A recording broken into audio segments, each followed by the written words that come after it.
Aquele bom rapaz que ainda é hoje, mas era ao mesmo tempo um homem de grande exigência. Eu acho que ele no balneário tratava os jogadores como se ele próprio jogasse também. Era mais um elemento da equipa e isso fazia com que a equipa se unisse mais. De facto, não havia grandes referências na equipa do Benfica. Não havia jogadores de fora de série. Havia, na minha opinião havia. Mas pronto, mas valia mais pelo conjunto do que valia pelos valores individuais. O Benfica tinha um plantel extremamente valioso e as saídas que se tinham verificado no defesa não eram de forma a inquietar os responsáveis técnicos do Benfica. Não? O Benfica tinha na baliza o Silvino, na defensiva o Veloso, o Mozart e o Alba, por exemplo. Tinha também o Cheo, tinha o Diamantino e o Rui Águas no ataque, um Agnussen também. Portanto, era uma equipa muito forte e que podia ter alimentado releitados com vista a ganhar títulos, quer a nível interno, quer internacional. O grande êxito do Benfica em termos de títulos nessa época derivou disso, da grande equipa, do grande grupo que nós fizemos. Tínhamos realmente um grupo que não é muito usual nas equipas de futebol, porque são feitios diferentes, são caráteres diferentes de muita gente, muitos jogadores, e naquela altura nós conseguimos fazer, aqueles que já estavam há mais anos com aqueles que iam chegando, conseguimos realmente fazer-lhes ver o que era o Benfica. Isso extravasava-se nos jogos, via-se a olho nu, que realmente as coisas podiam não sair bem em termos técnicos, mas que a equipa fazia tudo o que estava ao seu alcance.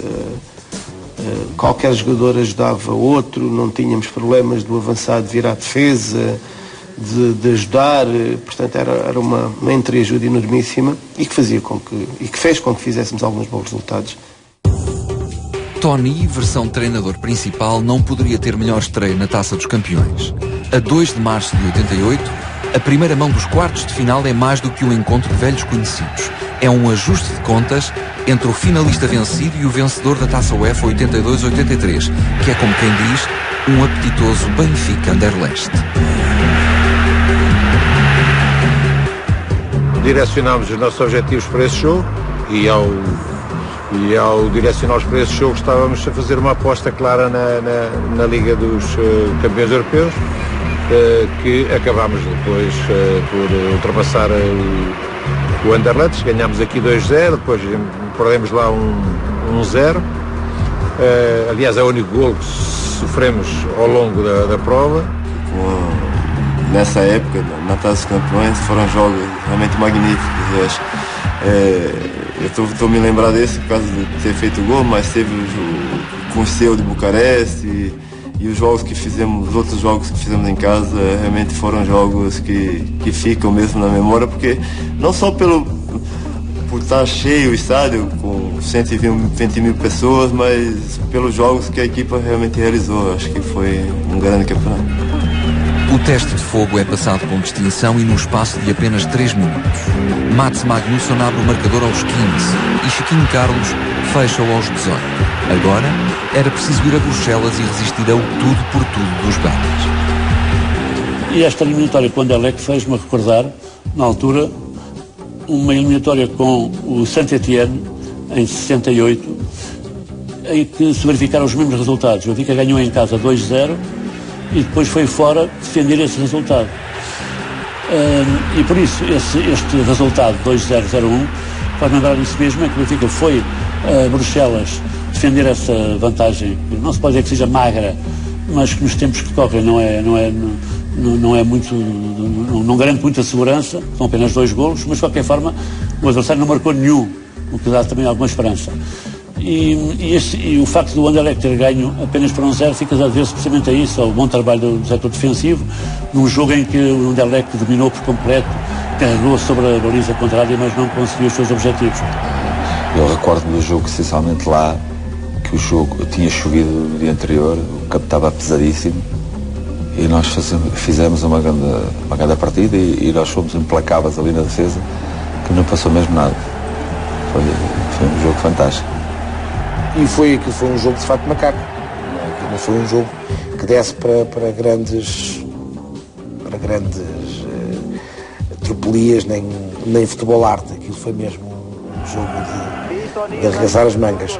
E foi preciso jogadores de grande raça para conseguirmos passar a outra eliminatória.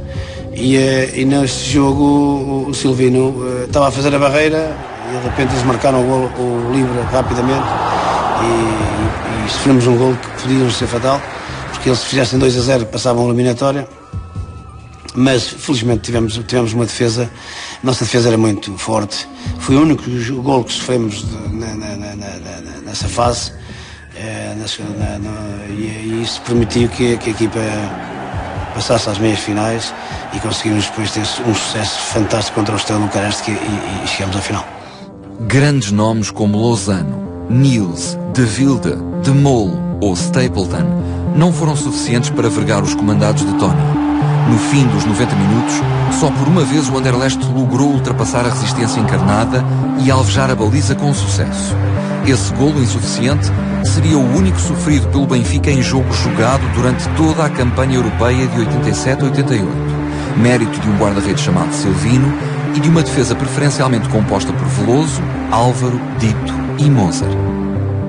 Nós tínhamos dois laterais raçudos, bons, de comer a relva e que, não sendo o primor de técnica, eram bons tecnicamente, tanto o Álvaro como o Veloso, não é? Depois tínhamos dois grandes centrais, o Moser e o Dito. Eu penso até que o grande erro do Dito foi ter saído do Benfica e ir para o Porto, devo-me dizer. Aliás, quase todos os jogadores do Benfica que saem do Benfica para ir para o Porto não têm grande sucesso. É para aprenderem no Benfica, que é o clube. Eu habituei-me a ver o Veloso no Benfica como capitão. Desde que eu cheguei ele era o capitão de equipa.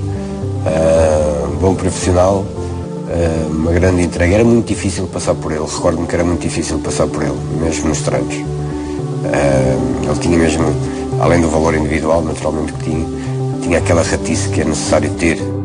Álvaro Magalhães não era um jogador muito técnico, mas era um jogador muito generoso. Portanto, trabalhava muito bem, um bom profissional, trabalhava muito, era de uma entrega total ao jogo, era de uma generosidade enorme. Ele não, estava sempre tudo o que se pretendia, ele entrava no campo e aquilo era sempre a 100%. E isso fazia dele, era por isso que era um jogador muito útil e um jogador que, apesar de jogar no lado esquerdo, em que ele não era um canhoto por natureza, ele jogava com os dois pés, mas não era tendencioso, não era um esquerdino nato, mas o que é certo é que fazia um lugar e fazia devido à sua generosidade, à sua entrega no 1 contra 1. Enfim, era um jogador que muito disciplinado taticamente, tudo o que o treinador lhe pedia ele fazia com cuidado, concentrado. Portanto, e isso fazia dele um jogador e fez dele o jogador que ele foi, né? Portanto, um jogador importante na manobra da equipe.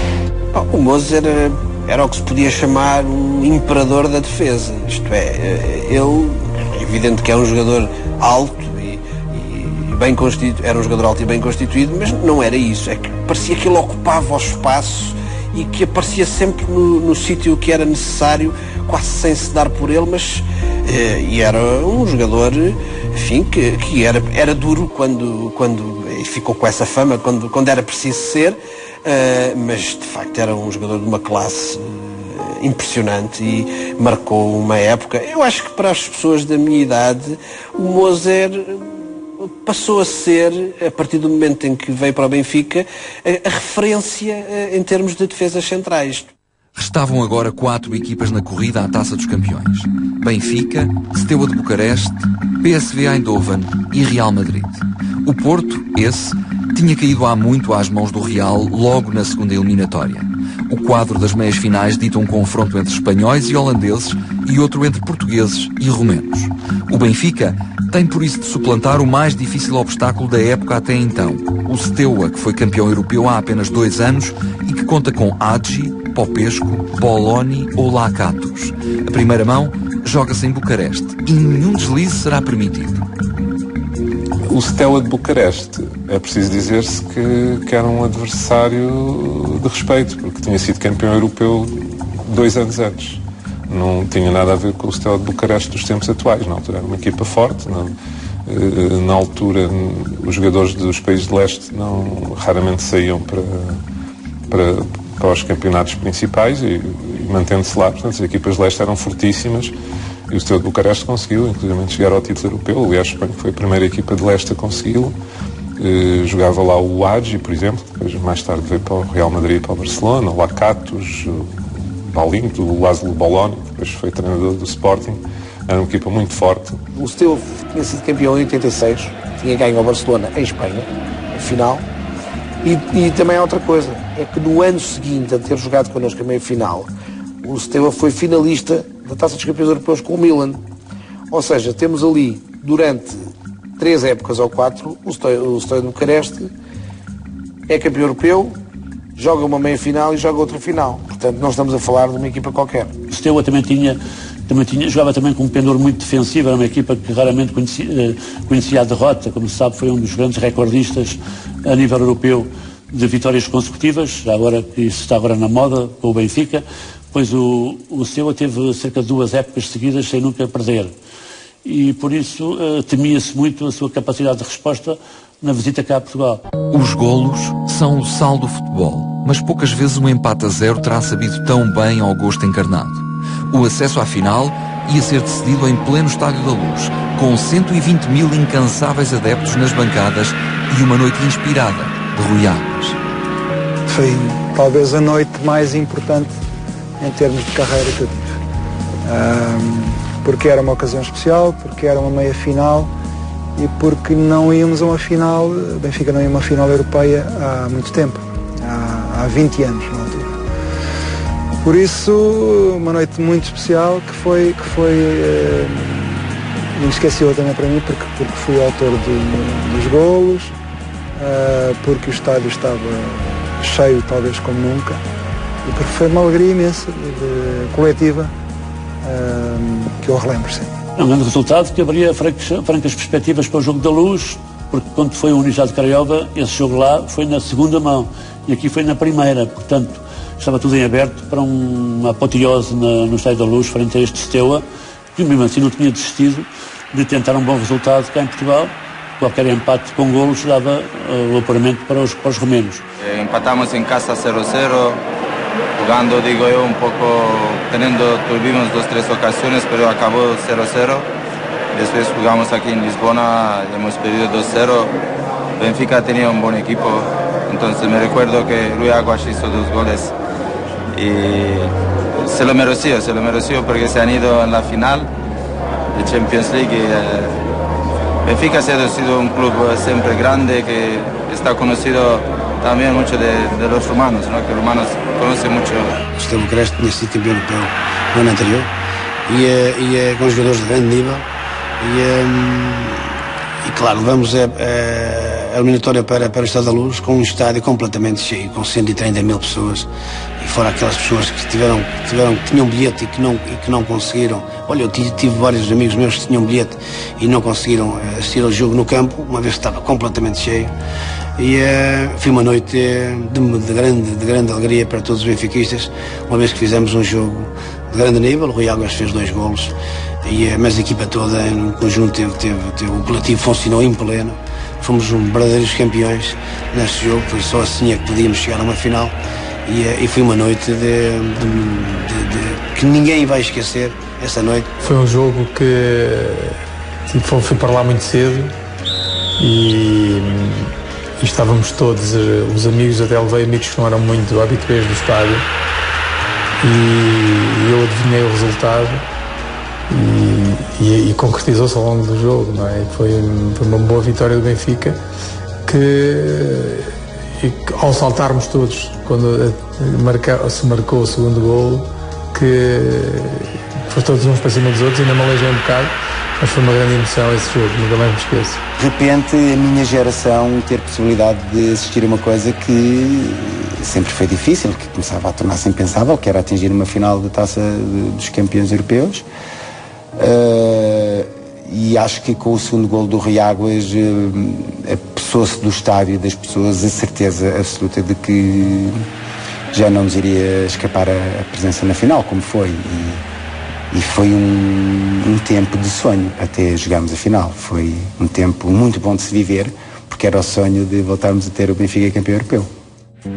A vitória por 2-0 comprova uma superioridade indiscutível e os 2 golos de Rui Águas são o certificado oficial de que aquele é o legítimo herdeiro do grande